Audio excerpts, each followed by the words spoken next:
Welcome to the Raging Hardom podcast, and this is where we get raw and real and talk about all these fucking feelings. I am excited that I have a friend here today, Jeremiah. How do you say your last name? Dameron. Dameron. It looks way more complicated than that. It does.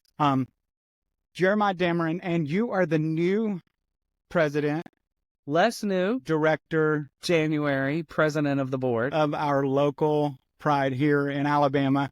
We have a Pride in Huntsville, which is called Rocket City Pride. And then Birmingham is Central Pride. Is there a South Alabama Pride? There are several. So we've got one in Mobile. We've got Pride on the Plains. And then here in Northern Alabama, we also have River City Pride and Renaissance City Pride. And Renaissance City Pride is underneath the Shoals Diversity Center. And then River City Pride is under the Southeast Diversity Project. I think I have that right. If not, sorry guys, but River City Pride. So obviously we can't get along just like churches. So tell us, Jeremiah, where did you didn't grow up in Huntsville? I did not. So I grew up on the south side of Atlanta. Went to school in public school in Clayton County, go Clayco. And went to school in Atlanta when I went to college, Georgia State University. I met my now husband in Atlanta, and we moved to New York City together. I lived in New York City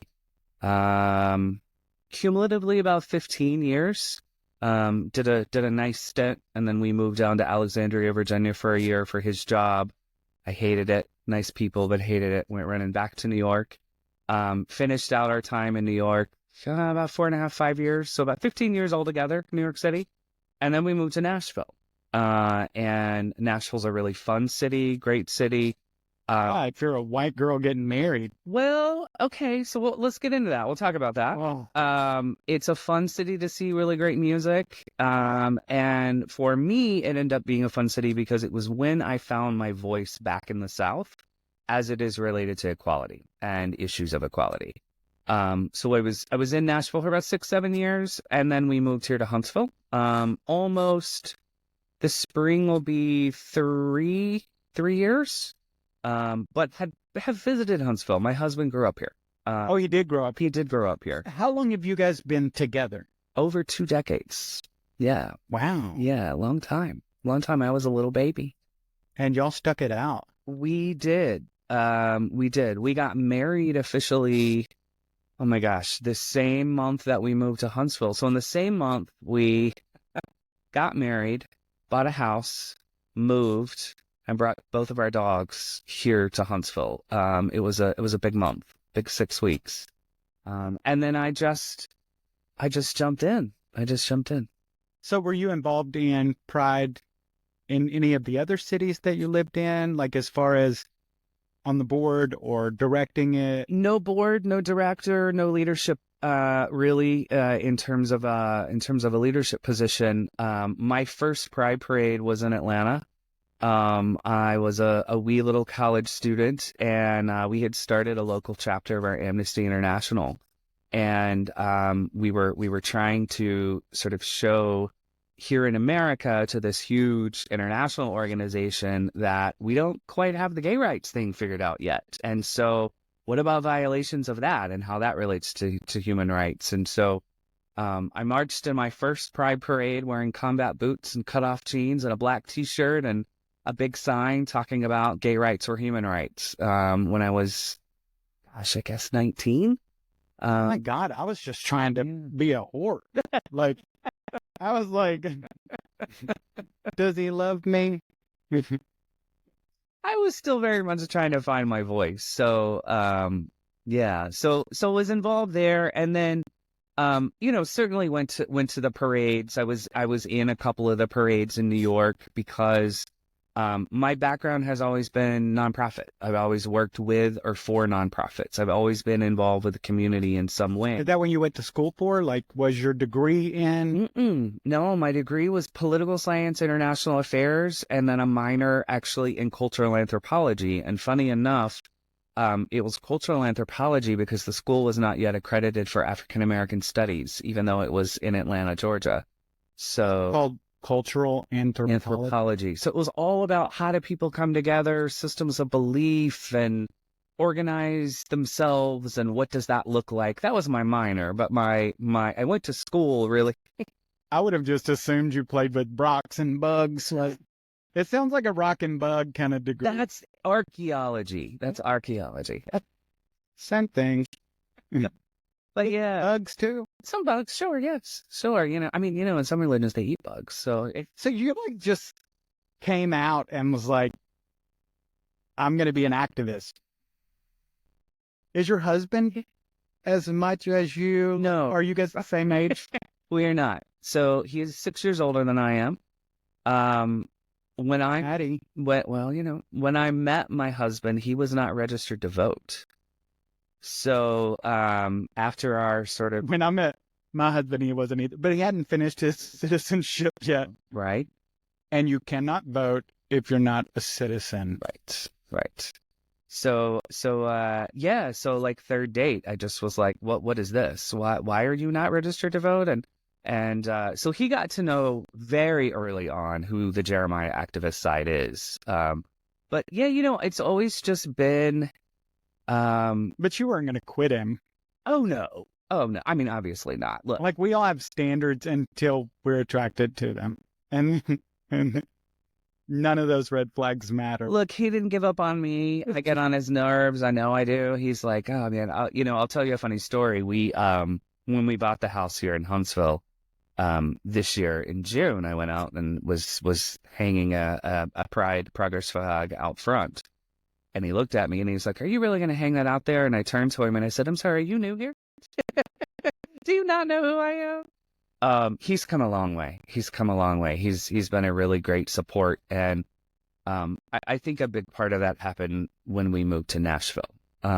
So for those that follow activism and the politicized world that we live in, especially around LGBTQIA plus things, Tennessee tends to be a little bit of a petri dish. If you look historically, the legislation that gets introduced that pushes the most buttons get introduced in either Tennessee or Florida.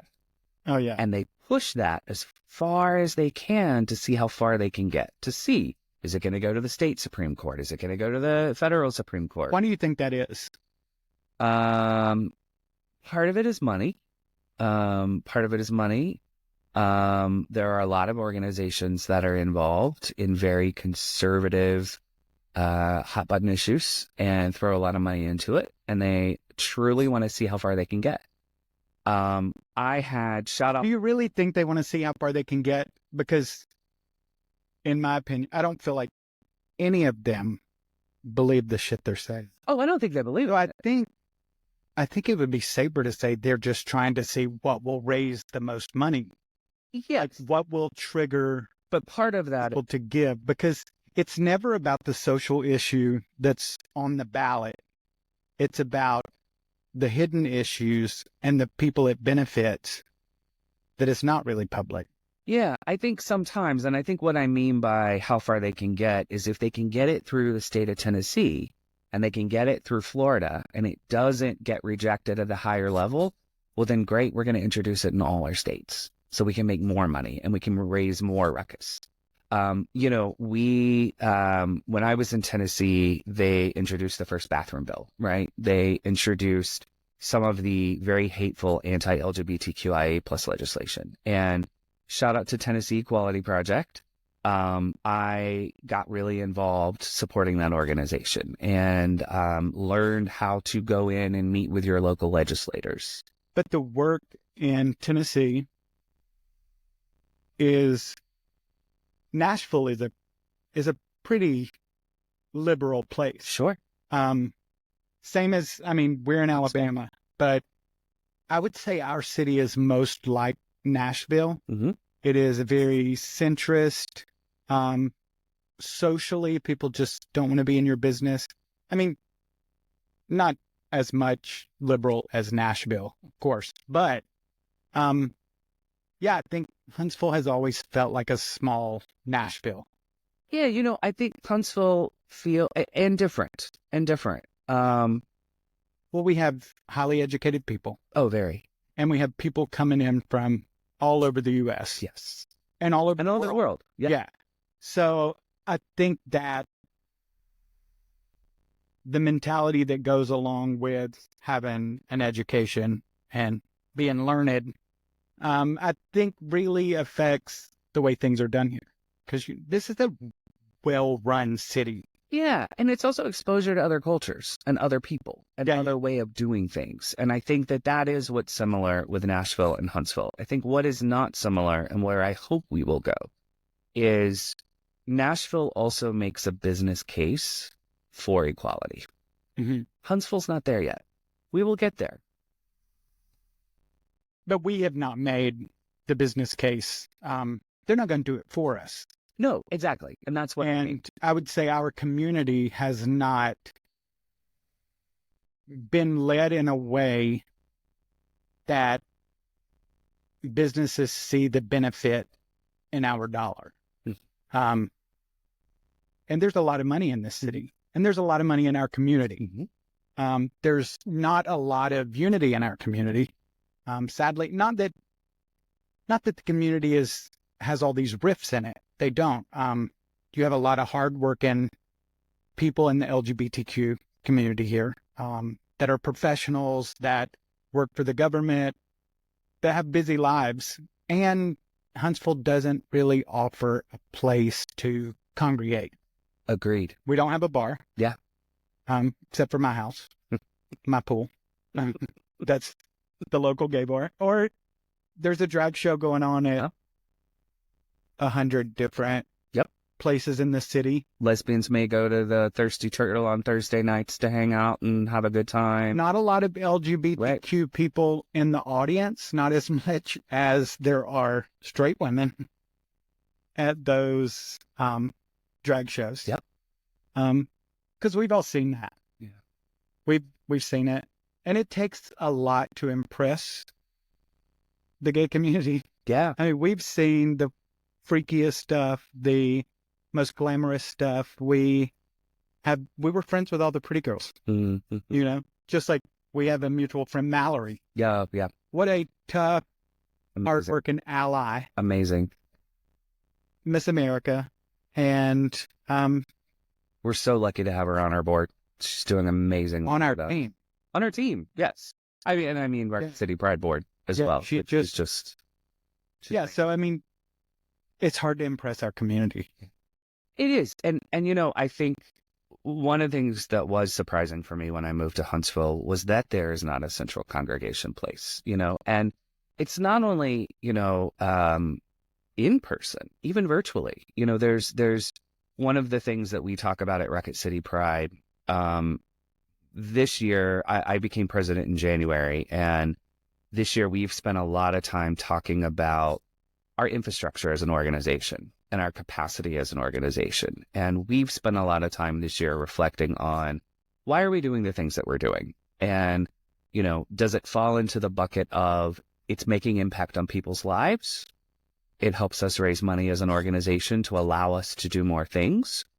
Or is it historically important? You know, is it something that we've done that's traditional, that's historic, that's important, that we continue to do something because people expect it as a place to come out and to show support and things like that? And if it doesn't fall into one of those three categories this year, we've put that on the back burner. We've sort of said, let's readdress that. And the reason I bring this up is because there's not even a central place online to go to see where are the different shows? Where are the different affirming businesses? Where should we be spending our dollars? Where are we safe? There have been, over the years, there have been people who have tried to head up that effort, Mm-hmm. but without any support. Mm-hmm. And it's just people that saw a need, and then it gets exhausting and it fizzles out. Yeah. I know I used to run a page, and it, you know, we would host things, but everybody is so scattered about, and there's not a central place or a central goal. And, you know, one of the things in this city that I'm really impressed with the organization and just the community is the softball league. Yeah. Next. I don't play softball. Yeah. I duck if you throw shit at me and squeal like it. No, I did. I learned to throw a ball and catch a ball this year. I'm still really nervous when I see it coming at me. But yeah, they have really locked in and created a group. But that's their group. And they're also welcoming. I'm just really impressed with that group. Nexus Softball is a huge ally and partner organization with Rocket City Pride. We collaborate on a lot of things throughout the year. I will also say that I recently joined the bowling league. I'm horrible. It is hilarious. And it's called the G Blasters. Gay, lesbian, asexual, bisexual. G Blasters? Forget what the S is for. It also has some innuendos there. And it's been a blast. It's been so much fun to come together with people I actually didn't know existed. I don't be in Huntsville. Right. We also bowl on the Arsenal, which is kind of interesting. So, you talk about change from the inside. Hey, that's been pretty fun and cool. But it's very similar. It's very similar to Nexus. They came to our parade this year and had not been in the parade for a while. We had a brass band come to our parade this year. We had Huntsville Track Club reach out to us and say, we're going to do some Pride shirts and we'd love to give the proceeds to Rocket City Pride. So there are groups out there, right? Yeah. There are groups of people. There are businesses. There are allies. There are people who want to connect in all these different ways. And I hate to use the word clearinghouse because it's not what it is. But like, there's not a central repository. There's not a, hey, what's going on in this city? I'm a gay person. I'm a queer person. Where do I plug in? I like softball. I don't like softball. I like bowling. I like drag shows. I like Star Wars. I like political activism. I like helping other people. I like volunteering. I like to drink wine. I can tell you in the 3 years I've been here, I have found niches and places where all of that exists. And I've tried to pull that and tried to share that with our organization. But it's bigger than me. And it's bigger than Rocket City Pride. And I think that's really what you're saying is that it takes people to come together and stay committed to do these kinds of things. And so my hope is that that's one of the things Rocket City Pride is going to do as we continue to grow. It's part of our sort of strategic plan to say, we want people to be able to come to the Rocket City Pride website and be able to look and see all of those different things and plug in where you want to. Rocket City Pride can't and doesn't need to be the sponsor, the leading organization on those things. But what we can be... But who would be if not you? Well, what I mean is, like, we don't need to sponsor every softball game. Nexus has that. It's great. We don't need to form a softball team. Yeah. They've got that. What we need to do is to amplify that. We need to make sure that people know about it and they know how to connect to it. Sure. We also need to know, when we talk about the business case, we need to make sure that businesses know that Huntsville is a place, we want this to be a destination for the queer community. That means being welcoming. That means having legislation that protects us. That means knowing where we can spend our dollars and where we shouldn't spend our dollars, knowing where we can come together as a community. So those are some of the things that are really important to me just personally. And I'm hoping that Rocket City Pride can be the vehicle for that. What is your goal and where do you see Rocket City Pride in 5 years from now? I would love us to be an organization that is providing services. I would love for us to be an organization. Like massages? Yeah. I'm just kidding. Hey, you know what? Look, massages have been proven to reduce stress, great health. I know you're talking about different kinds of massages, but that's okay.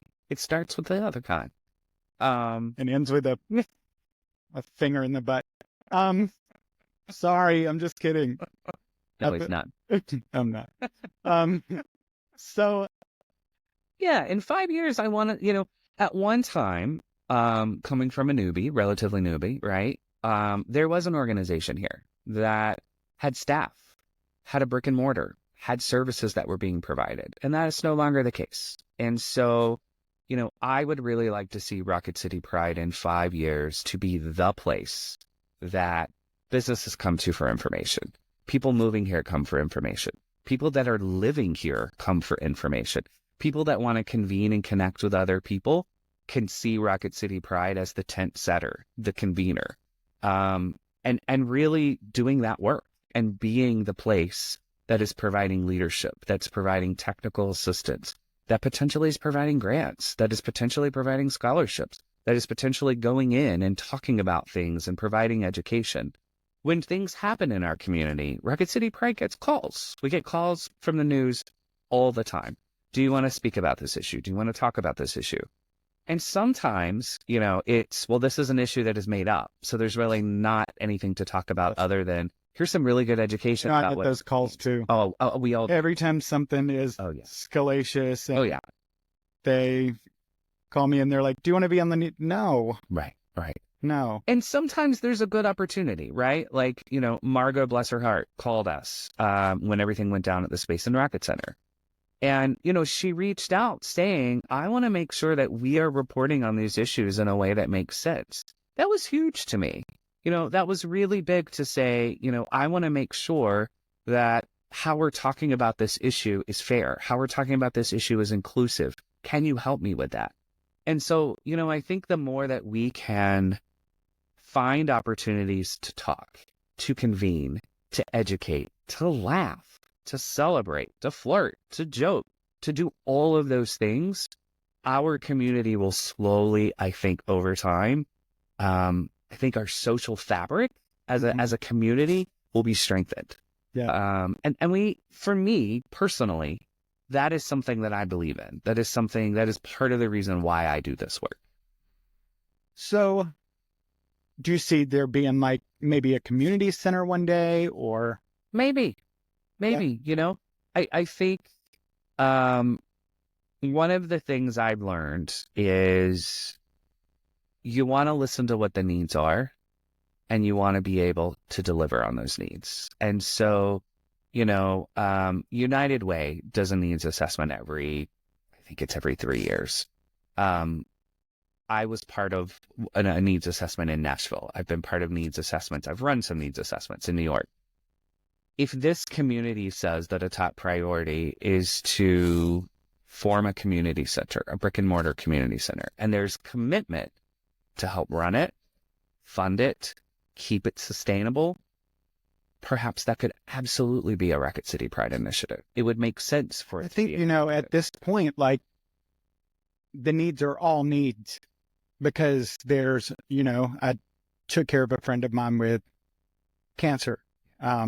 All the way through till hospice and till he passed. And just having conversations with, the cancer center and the oncologists and oncology nurses and hospice and how do we care for our community? And they want to know how to care for our community. They want to know what is the best way to care for someone that's dying. Because the last thing you want to do for somebody that's dying is offend them. Right.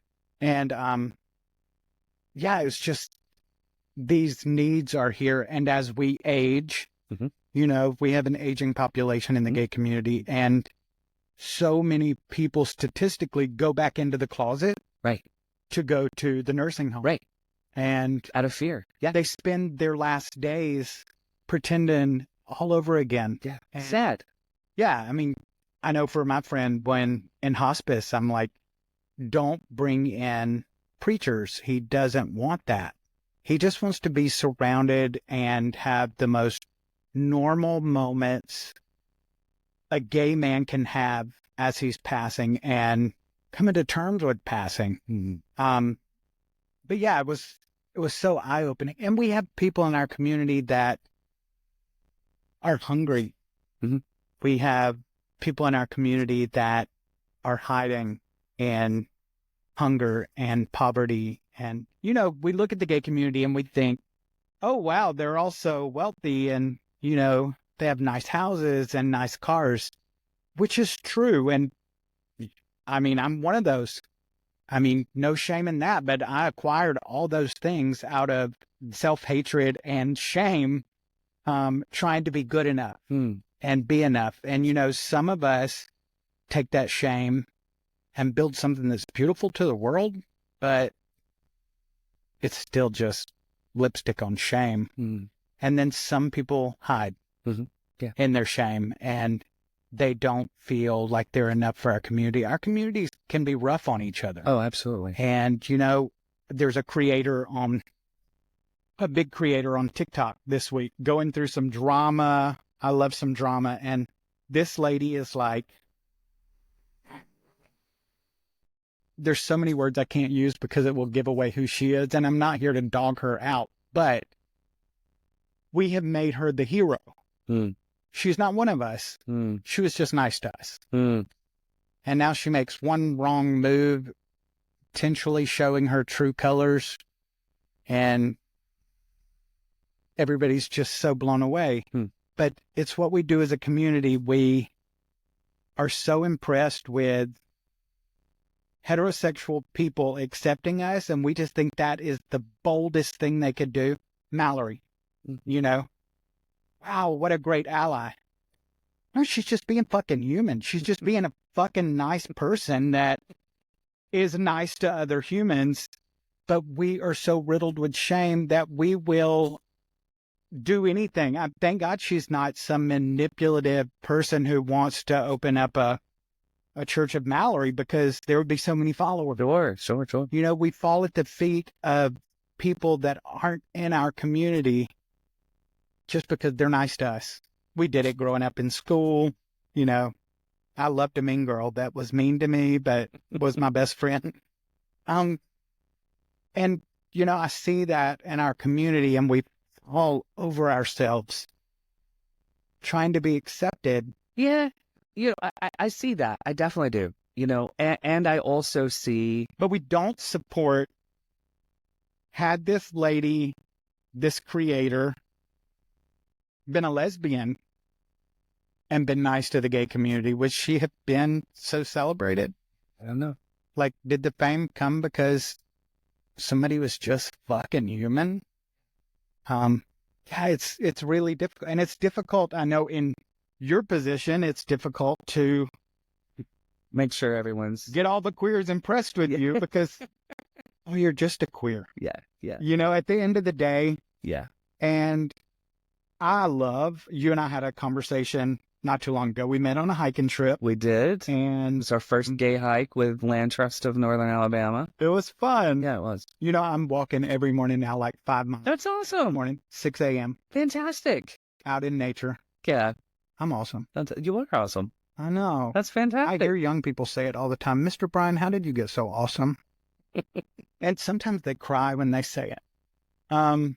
This is not true. But do you see how I just go right into dreamland? But no, I mean, in your position, like, I loved your vision. You and I had a long conversation, and just how open and enthusiastic you were about reaching us. Yeah. Yeah. Look, anybody listening, last year so every year for Pride Fest, we do sort of a letter from the board director. And so we were able to announce last year earlier that I was going to become the board director in January. And so we included a letter from me, and we included a letter from our predecessor, who is still on our board and is still providing really great and amazing support and sort of leading a committee for us. I put in that letter last year, and I continue to tell everybody this that I meet. I do not know everyone in the queer community in Huntsville. Why? I want to. But kidding. Oh no, but I do. And and I put in my letter last year, like, if we haven't had a chance to shake hands or hug, please come find me. I want to see you. I want to know who you are. And I am doing this work for our community, for Rocket City Pride. This is actually not about me. And I think that, there's some pluses and minuses to that, right? I don't have a lot of history here in Huntsville. Which also means I don't have a lot of baggage. I haven't pissed off too many people yet. Or slept with them. Yet. Right. So that's why I can't do any of this. And so you all know who you are. If you live in North Alabama. Yeah, it was me. And so, for me, I just feel, you talk about what you did with your shame. And, what I did was when I was growing up in a pretty religious family in the South, I am the oldest of 5 You're children. Southern. I am Southern. Oh, So Atlanta. Don't necessarily, Southern. not Southern. City boy. I spent a lot of years trying to get out, right? Like really trying to get out. Me too. Get out of the things I didn't like about the world that I lived in. Trying to get out of, to be completely honest, the South, because I felt very uncomfortable here. I was having a hard enough time trying to figure out who I was Mm-hmm. and comfortable in my own skin and to come out as a gay person. I didn't need all of these other things also telling me that I wasn't worthy or that I wasn't on the straight and narrow or that I wasn't doing the right thing. And so from a very young age, I looked for people who were different from me. And, there was a family that lived down the street who moved here from India when I was growing up. And I was in love with this girl's dad. Yes, in ways you think and ways you don't. Sure. Yes, right? This is to-do list, your dad, and it's crossed off. He made his own homeopathic medicine. And I thought, oh my God, this is Homo what? I know. Homo what? This is so fucking cool. And I used to go to their house and I would learn everything I could about, these things that they did so differently from what I did. They ate differently. They had a different religion. All of their medicine was natural. All of the things, and I gravitated to that. And as I got older, I was that weird, strange, had cheerleader friends, had debate team friends, had football friends. I was in the marching band. I was drum major, but I was able to cross all these lines, right? I was able to cross all of these weird things. And I just, I don't know. I haven't really thought about this, but I don't know if it came from my mom or my grandmother, but I always just looked for good in other people. And Were you ever bullied or? Oh, all the time, constantly. And it didn't. Well, I looked for people where I felt safe. I looked for also people who I saw get bullied. The family down the street were not popular in my neighborhood. But I loved them and I spent a lot of time with them. Funny. I wonder how common that is. My parents would say that I always found crazy people. Yeah. And made them friends. My friends. Yes. I had a lady down the street from me growing up. I called her my Aunt Ruth. She was in and out of mental institutions, and I just thought she was the coolest person because every time she would go and come back, she would have a new craft skill, like painting, and she would teach me to paint. We delivered a cow once. I'm not sure that it was ready, but we were shoulder deep in this cow, pulling a calf out, and she gave it some of her medicine and it slept through the whole thing. Huh. And she taught me to milk a cow that day while it was out. Did you think this is what we were going to be talking about today? This is so fascinating. Oh, yeah. I feel like we're going to talk about anything. But so, yeah, I wonder how common that is for us. Maybe just that we feel like such weirdos in this world. So we're attracted to that. Yeah. And do you remember the first gay person you met? I met a lot of closeted gay men. No, I mean as a child, the first time you met an openly gay person. Yes, I do. Yeah, I was a school teacher, lesbian. Yeah. Yeah, I remember she was the coolest, most amazing person that I had known. Yeah. We had an instant connection. Yeah, I do. I absolutely do. And Brian, the reason I'm saying all this is about sort of, I am in this work because it is work. I am in this work for the community. I run my own consulting business. I have my own line of work. I do my own things professionally. This is something I believe in, that I'm passionate about.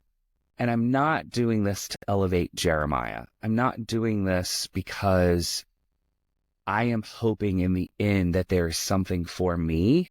Mm-hmm. Do I want to continue to provide leadership? Absolutely. Do I want to be able to use my talent in ways that serves community in some way? Absolutely, yes. But the reason that I decided to become involved with Rocket City Pride is because I felt like the only thing I have to lose is my reputation, my word, myself. Oh, they're easy to get back And on so many times. well, and from being a newbie here, like I have a blank slate. And so if I piss somebody off because they don't like the direction that I'm going in, sorry. Okay. Like moving on. Have you gotten a lot of pushback and resistance? Not a lot. The truth is, like, it really is a blank slate. Mhm. We've got some challenges to overcome. There are some feelings in the community that Rocket City Pride has not always been transparent, has not always been truthful. These are things I'm hearing as I am meeting and talking to people. I certainly have heard a lot of, we reached out and wanted to help or wanted to be involved. Yeah. And we weren't taken up on that offer, or for whatever reason, we didn't hear back. And, there are places and spaces where I understand that. We are an all volunteer run organization. We are all doing this as sort of other duties as assigned in our life. But everybody on the board is committed to doing this and to helping to create community, convene community, build community. So I get it. We're not always fast on the uptake with communication. We're working on it. This is also why I would love to see 3, 4, 5 years down the road. Maybe we've got somebody, and that is truly their job. They're paid to do this kind of work. There are some people I have encountered who certainly say, well, this is the way we've always done it. Why do we want to change? And you're going to hear that, right? And it's an opportunity to educate. It's an invitation to invite them in and say, okay, bring me your history, bring me your perspective, help me understand why and how you see these things have always happened a certain way. And let me share my vision with you. Let me talk to you about why I think we should be doing things in a certain way, or what I'm hearing from other people to help sort of bridge that gap and bring that together. So not a tremendous amount of pushback. I also don't know the whole queer community either. I can tell you that here's what I'm proud of. I am proud that we met on that hike. That is the first time that the Land Trust has reached out to Rocket City Pride to host a queer hike. It was really cool. It was amazing. It was signups for like 25 people, and we had like well into the 50s. Yeah. It was literally had to turn people away. Huntsville Track Club reaching out saying we're going to print rainbow colored t-shirts, and we thought, we'd like some proceeds to go to somebody who's actually doing work in this area. Having organizations like Renewal by Anderson, Amazon, Walmart give money to Rocket City Pride is huge. Yeah. It's huge. Having Le Petit Bijou on the square in downtown Huntsville host us for our very first ever queer wine tasting benefit ever. Those are huge things. To have businesses to say, we want to be aligned with you. We believe in you. We want people to know that they, as queer people in this community, are welcome in our store. Their dollars are good here. We are walking the talk and not just talking the talk. Yeah. So those are some of the reasons I keep in my mind about, well, maybe why we're doing things differently. Because of those 3 things I talked about at the beginning, right? Strategically doesn't make really important sense to do it. I'm really proud that we were a sponsor at Jazz in the Park this year. It was a completely different platform for us. We had so many people come up to us that were so pleasantly surprised to see Rocket City Pride at Jazz in the Park. And that was only possible because of relationships. Mm-hmm. So Kenny Anderson just retired from the Office of Diversity, Equity, and Inclusion. He has been such an amazing ally to me personally, a bit of a mentor, and a huge ally to Rocket City Pride. He let us know about Jazz in the Park. He let us know about a back to school event, and said, Rocket City Pride should be there. Not only should Rocket City Pride be there, I'm going to put you with the school staff, because it's important that they see, guess what? There are queer students here. Mm-hmm. Look at poor Nigel. The situation that happened with Nigel. So there are people that want a partner and they don't know how, and they aren't sure where, or maybe they're afraid, or I don't know. But I don't want people to think Jeremiah has all of the answers. What I do want people to think is Jeremiah is a guy that will sit down and have a cup of coffee with you. He'll talk to you. He'll listen. He'll take it in. He'll share ideas. And most importantly, he's probably going to invite you to go to work. He's probably going to say, yeah, you know what? We should do this. When you and I met and we had that really great conversation, you said, hey, I run a podcast. And I said, oh my God, I would love to come on your podcast. Can I come on your podcast? I actually asked you to come before. Oh yes. Oh yes. That was when we sealed the deal, though. We just want to make sure we get along okay, right? Yeah. No, I don't care. I think a fight on a podcast would be great to get people to listen. That would be. But no, I'm really enjoying seeing just the excitement, because I think our city is growing fast. Yeah. The temperature in the country is changing rapidly, and it is hot and cold, back and forth, because we won the right to marry, and in some ways I feel like we got complacent, and there's a lot of organizations that we give to that we expect them to have our back when the time comes, and they don't always show up. And, like the thing that happened with Space and Rocket Center, I expected to see some of the organizations that we have all paid big money to over the years show up and handle that. And they didn't. Yeah. Did anybody come in and help? If you guys don't know, there was a counselor at Space and Rocket Center in Huntsville. Yeah. And some parent had outed the person for being trans and made a huge deal about it. It blew up for 30 seconds and then it went away. Although our local politicians called for this person to be fired, we had our state senator getting involved, asking for an individual to be fired. Sorry. Yeah, I mean, it was messy for a week and then went away.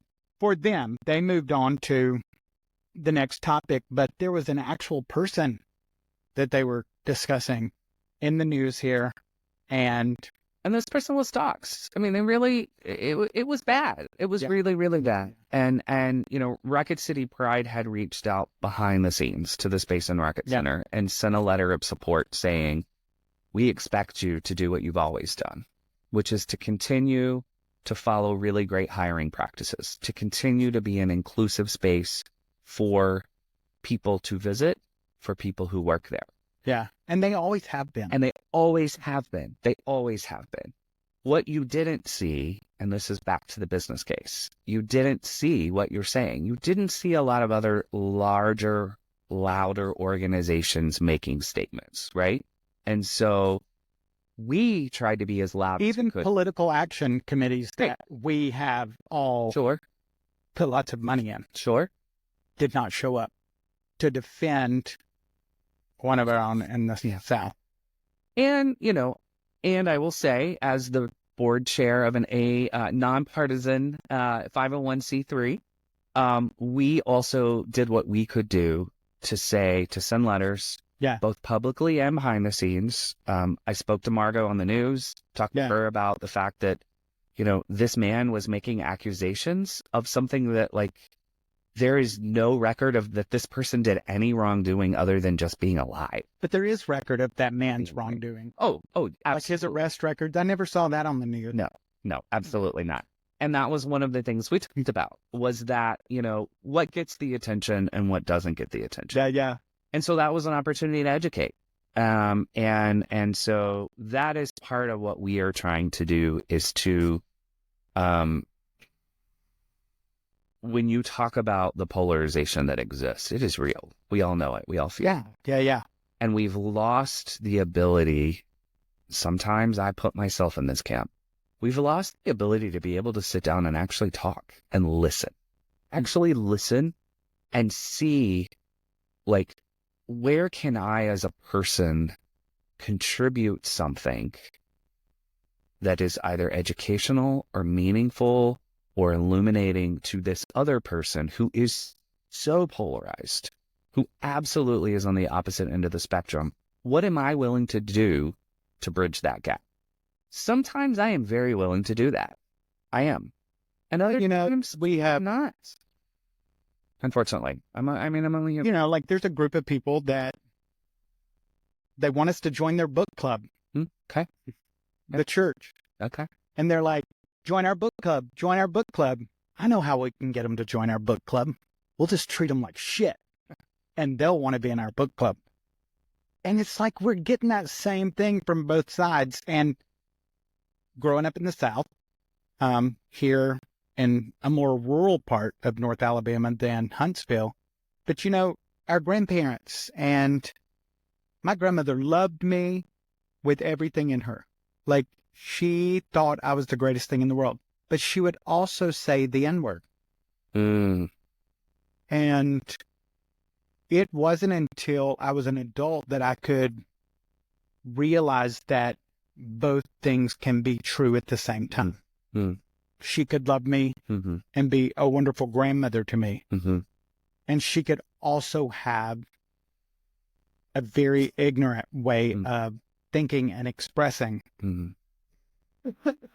And, I think when we realize and we leave the door open for more things to be true than just our own point, I've often been in conversations with people and I just stop the conversation and say, are you willing to be wrong here?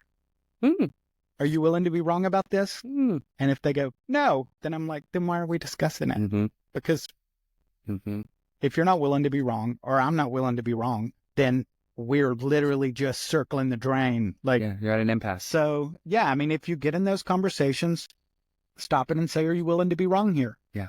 There are things that I'm willing to be wrong about. Yeah. And I want to learn more. Sure. And I want to know more. But some things I'm not willing to be wrong about, and I'm not going to be the best conversation in those topics. Like, I want to be right. So I'm excited you're here. Thank you. Tell us the details of Pride Fest. All right. So Pride Fest is going to be amazing. Sunday, October 13th at the Orion. We have a fantastic partnership in the Orion. We also will be at the Orion for the next 2 years after this. So we have a home. Talk about a place, a center, right? You guys can count on Pride Fest being at the Orion for the next 3 years, this year included. So that's wonderful. It will always be one of the first 2 weekends of October. And in the spring, we pick the actual date. So go ahead, put on your calendar for this year and next year and the year after. So is there going to be something at the Orion in the spring also? We have our conversations with the Orion in the spring to look at calendars and pick the date. Yeah. So we're usually able to sort of announce late spring the actual date, but it'll always be the first 2 weekends. We have 2 stages this year. We are thrilled to be able to offer that to the community. Thank you, our sponsors. Thank you, our vendors. Thank you, our donors. We've got one sort of larger community stage, which is where we've got 4 bands performing. We've got dancers and dance instructors. We've got songwriters. We've got vocal artists. We've got rappers. We also have some audience participation things that are planned that are going to be really fun. And then we have a second stage that is dedicated purely to the artistry of drag. One of the things that I'm really excited about this year is 90% of our entertainment is local. So this year, our theme for 2024, we always try to do a play on the R, the C, and the P, right? So R we have as revitalize, C we have as cultivate, and P we have as participate. So part of the revitalize piece, in my mind, what that means to me is to look around at local community and see where do you need to shine a light on something and where do you need to sort of build something, right? So revitalize with vigor and excitement. So we really look to our local drag community to say, let's make Jeremiah's dream of doing a little mini Wigstock come true. So we've got a second stage for that. It's going to be really exciting. So what should people bring to be prepared for that day? So bring sunscreen. Hopefully it's going to be a nice day. Bring yourselves, bring your sense of fun, bring yourself of sense of giving. We've got a lot of vendors, art How about like organizations, lawn chair type thing?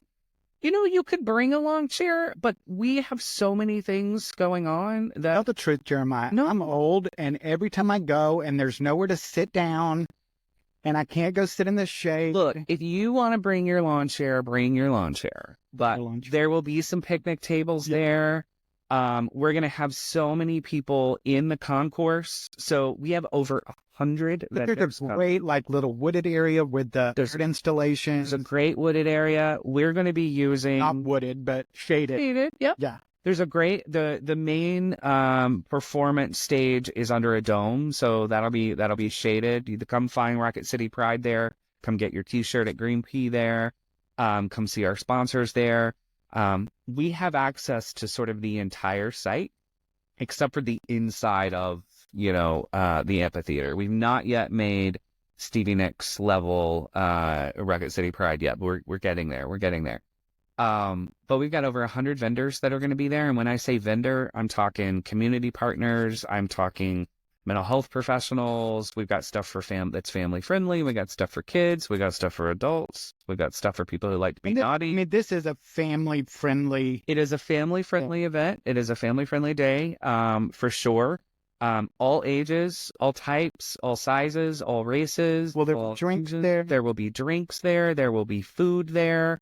There will be entertainment there. There will be political organizations there. There will be mental health professionals, medical professionals, people selling stuff, artwork, jewelry.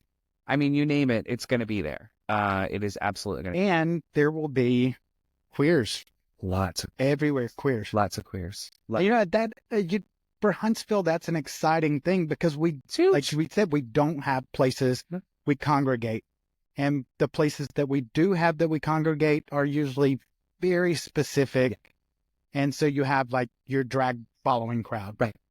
You have your softball group. Yep. But this is a day that celebrates all of it. And everybody's there. Yeah. And everybody's welcome and everybody should show up. And you may see people you haven't seen on the apps. That's always exciting.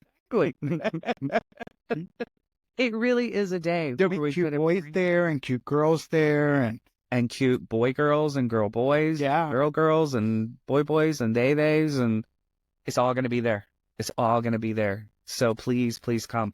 And listen, you asked me, what our vision is. Our vision is also that the community shows up to help us because we can only create a more connected, more amazing Huntsville if everybody just plays their little part. Just play your little part. If every person walking through the door at Orion gave us $1, we'd be able to do a little mini Pride Fest another month in the year.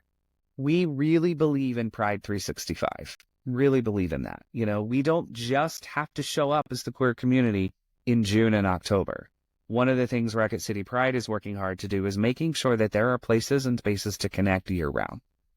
Whether that is going to see a movie together, whether that is showing up in a place like Jazz in the Park that maybe we've not been before, going to a wine tasting, showing up at the library to learn about what other organizations are doing in our community. I think something really important everybody could do. We all know people in our community who either they don't get out, and a lot of times that's insecurities, that's whatever is holding them back, illness, be a community, be a family. If you think of somebody you could bring with you, I think it'd be really cool to bring people with you and everybody get out and kind of see that we are here.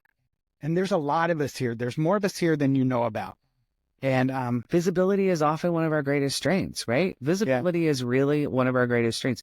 It's how and why we have partners like Land Trust of Northern Alabama who are like, what do you mean gay people hike? Hello, 85 people showed up today for something that was 20, visibility, right? Showing people that we are here and that we absolutely, not only do we deserve to be here, we are here. It's not acceptance that we're seeking, right? Or I'm not seeking. I don't want to be accepted. I want to feel equal. I want equality, and I want equality for all of our brothers and sisters who have been marginalized in some way or another. That is also another big reason why I personally am involved with this work, is I want to have conversations with folks like the Office of Diversity, Equity, Inclusion, and have meetings with folks at UAH and Alabama A&M. We know that there are queer students of all shapes, sizes, races, creeds, and we need them to know that Huntsville can be a place not only where you're having a good time, but thrive, like actually live and enjoy yourself and connect. And yeah, so. Well, I'm excited. So let me ask you a few questions. All right. On a personal level. Okay. On a deeper level. Okay. What excites you?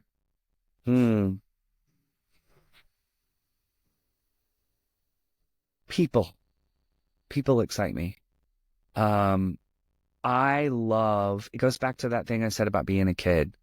I love seeing people who are different than me and learning from them and being exposed to that. So that might be going to movies. Love movies.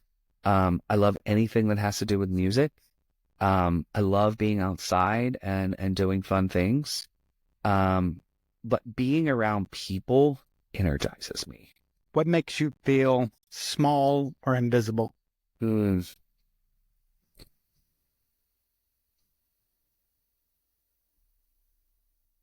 that's a good question. You haven't cried yet, so I got to keep. You gotta keep pushing, right? Keep poking around till I get a tear. Wow, that's such a good question. Seeing people, I don't know how to say this, not having gratitude and appreciation. If I'm doing something and I'm working really, really, really, really hard at it, and folks don't see the things we have accomplished or that we have won, and they only see the glass half empty, makes me feel really powerless and small. I work really hard. I'm an optimist. I try really hard, for the most part, to see the good in everybody and to see an opportunity and an invitation to explore in anything and everything that I meet. And if I don't see people feeling grateful for that, it's tough. So tell us where people can find you online, where they can see what you're doing. Yes. Like, how do we connect? Follow Rocket City Pride? How do we connect with Rocket City Pride, or to reach out to you with emails? Yeah, absolutely. So rocketcitypride.com is our website. We are actually working with someone right now to overhaul our website, which is exciting. It's in with our 1-year mission of like, all right, let's strengthen our capacity. Sign up for our newsletter. Go to rocketcitypride.com, sign up for our newsletter, get on there. That's how you're going to hear about what we're doing via email. When does that come out? Depends on the time of year. We are trying to build in a schedule to have something where you guys are hearing from us once a month. I miss everything you guys do because you're on Facebook. Right. And it is a political season. Exactly. And Facebook is a no-go. Exactly. So I'm like, oh, I didn't know they were doing that. Yeah. So sign up for our email listserv. You can follow us on Facebook. You can follow us on social media, on Instagram. You can always email us at info@rocketcitypride.com. Several board members share that responsibility, and we check that email. So that's a really good direct way. Those are the easiest and best ways. You can find me on social media as well. I try to keep up with that the best I can. I am not a fan of Messenger. I'll just put that out there. You answer mine. I know, but I'm usually pretty late. It takes you a minute, but it takes. Yeah. I'm obviously not in a hurry. Yeah. Like, I have a thought at 3 a.m. Yeah. And I think Messenger is so much nicer than sending you a text or ringing your phone at 3 a.m. I agree. That's when I'm most creative. I do. I agree. I just need to get in a better habit of checking messages. Nah, you don't even have to check them. I got it out. Like, I got it out. Yeah, absolutely. It's like having to piss. Like, once you do, you don't remember having to. You don't even remember doing it. Yeah. Yeah. I would say, yeah, do that. And, the other thing people can do for us, really, truly, this is in with our theme this year. Revitalize, cultivate, participate. All right? So vitalize, cultivate, participate. Revitalize. Look around your community, what needs to be addressed. What needs to be addressed? Who's in your community that we need to shine a light on, right? Like, who is that unhoused young person that got kicked out of their house for being queer? What can we do to support them? And how do we come together to do that? How do we revitalize our community? How do we make sure that we're doing that? Cultivate. What do we have that we need to grow? What can we do more of better? What do we need to chop off and put in the compost heap? Like both, right? Like cultivate our relationships, cultivate our community, and participate. Okay? Use your dollars for people who support you. Mm-hmm. Vote. VOTE. Vote. Participate. Show up with Rocket City Pride and our partners. We can only do this work if we have support from the community. Come to our events, volunteer. We've just started some committees this year. If you have a passion for communications, you have a passion for youth, you have a passion for events, you have a passion for programming, education, community outreach, there is a place for you. There is a place for you, and we need you, and we want you.